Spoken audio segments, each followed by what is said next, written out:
جب ہم نے ان آپریشنز اور یہ جو حکومت کی طرف سے رعایتیں دی جانی تھیں، اس پہ ہم نے تحریک طالبان پاکستان سے جب ان کا موقف لینے کی کوشش کی تو ان کے ترجمان محمد خراسانی نے ہمیں اپنے بیان میں بتایا جو ہمیں انہوں نے بھیجا، اس میں انہوں نے کہا کہ آج تک ہمارا کوئی ساتھی رہا نہیں کیا گیا، اور انہوں نے رہائیوں سے بالکل ہی لا تعلقی کا اظہار کیا۔ ساتھ میں انہوں نے یہ بھی کہا کہ جو آپریشن کا اعلان کیا گیا ہے تو ہمارے خلاف تو وہ کہتے ہیں کہ کوئی کارروائی رکی ہی نہیں، کارروائیاں تو مسلسل چل رہی ہیں اور آپریشنز ہمارے خلاف آلریڈی ہو رہے تھے، اور انہوں نے اس سے بھی انکار کیا کہ وہ کبھی افغانستان میں ان کے ساتھی زیادہ رہے ہیں۔ وہ کہتے ہیں ہم پاکستان ہی میں موجود ہیں اور پاکستان میں موجود تھے اور اب بھی ہم یہاں پہ موجود ہیں اور سارے علاقوں میں ہماری پریزنس ہے۔ تو اس لیے ان کا یہ بیان بھی بڑا اہم ہے۔ وہ کہتے ہیں کہ ہمارے لوگ تو رہا ہی نہیں کیے گئے، لیکن ساتھ میں یہ کہا جا رہا ہے کہ ہم ان لوگوں کو دوبارہ گرفتار کریں گے۔ اب حکومت جو بھی کرتی ہے ان حالات میں اس کا واضح اشارہ یہ ہے کہ عمران خان صاحب اور ان کے لوگوں نے جو اس وقت مذاکرات کیے، اس حکومت نے اسے ڈسون کر دیا ہے، اور اس وقت کی عسکری قیادت نے بھی اسے ڈسون کر دیا، کیونکہ جو اعلامیہ اجلاس کا نکلا تو اس میں سے یہ بات سامنے آئی کہ دونوں متفق تھے اس بات پہ کہ وہ جو مذاکرات تھے وہ نل اینڈ وائڈ ہیں، وہ ہوئے ہی نہیں۔ تو اس لیے اس میں جو لوگ رہا بھی کیے گئے کہتے ہیں کہ ابھی ہم دوبارہ انہیں گرفتار کریں گے۔ اور ایک چیز اور ہے کہ عمران خان صاحب جو اس وقت الیکشن کا مطالبہ کر رہے ہیں، تو ہمارا خیال ہے کہ اگر یہ کارروائیاں شروع ہوتی ہیں اور اس کے جواب میں دوسری طرف سے بھی کارروائیاں تیز ہوتی ہیں، تو شاید اس علاقے میں وہ جو کہا جا رہا تھا کہ الیکشن ہونے کے امکانات کم ہو جائیں گے،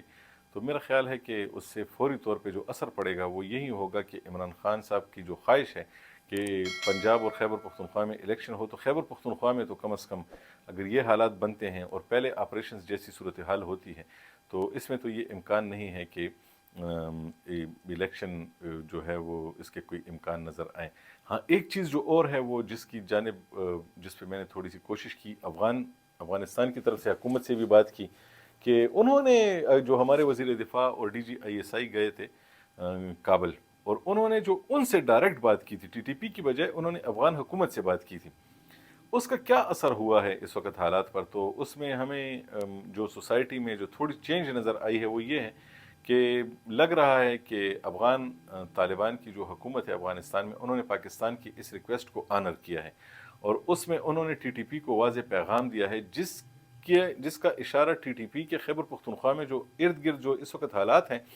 ان حالات میں ان کی بدلتی ہوئی اسٹریٹجی سے بھی مل رہا ہے۔ اسٹریٹجی میں ان کی تبدیلی یہ آئی ہے کہ انہوں نے اپنے ان ساتھیوں کے خلاف بھی کارروائیاں کرنی شروع کر دی ہیں جنہوں نے کہیں بھی عوام کو تنگ کیا ہے، کسی سے بتہ مانگا ہے، کسی کو کسی معاملے میں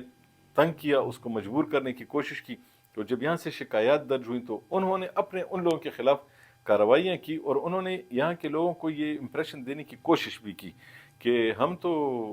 کسی کے ساتھ زیادتی کے حق میں نہیں ہیں، اور ہم تو اگر کوئی ہمارے نام پہ بھی کر رہا ہے تو ہم اسے بھی نہیں چھوڑیں گے۔ تو انہوں نے بھی اس بات کی تصدیق کی ہے کہ انہوں نے کافی سارے لوگوں کو نکالا ہے، اور خود افغان طالبان نے اس بات کی تصدیق کی ہے کہ انہوں نے پاکستان کی سرزمین بچانے کے لیے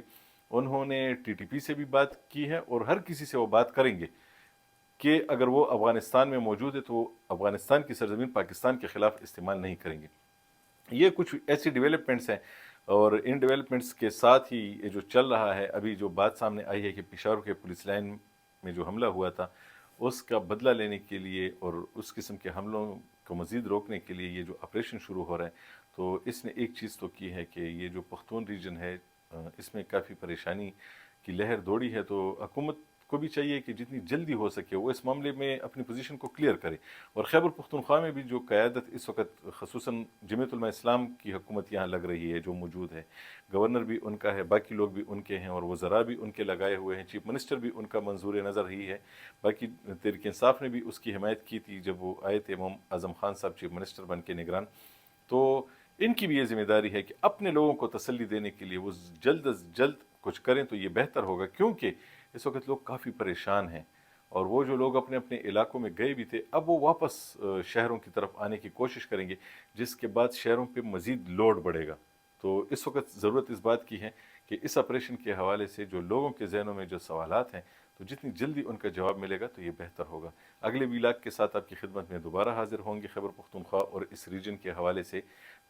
ہمارا چینل کراس روڈز 24 آپ دیکھ رہے ہیں، تو اگر آپ نے اس کو ابھی سبسکرائب نہیں کیا تو اس کو سبسکرائب بھی کریں اور لائک کا بٹن دبا کے اس کو شیئر بھی کریں، تاکہ جو اور لوگ بھی انٹرسٹڈ ہیں تو وہ بھی اسے دیکھیں۔ اگلی ویڈیو تک کے لیے اجازت دیجیے، اللہ حافظ۔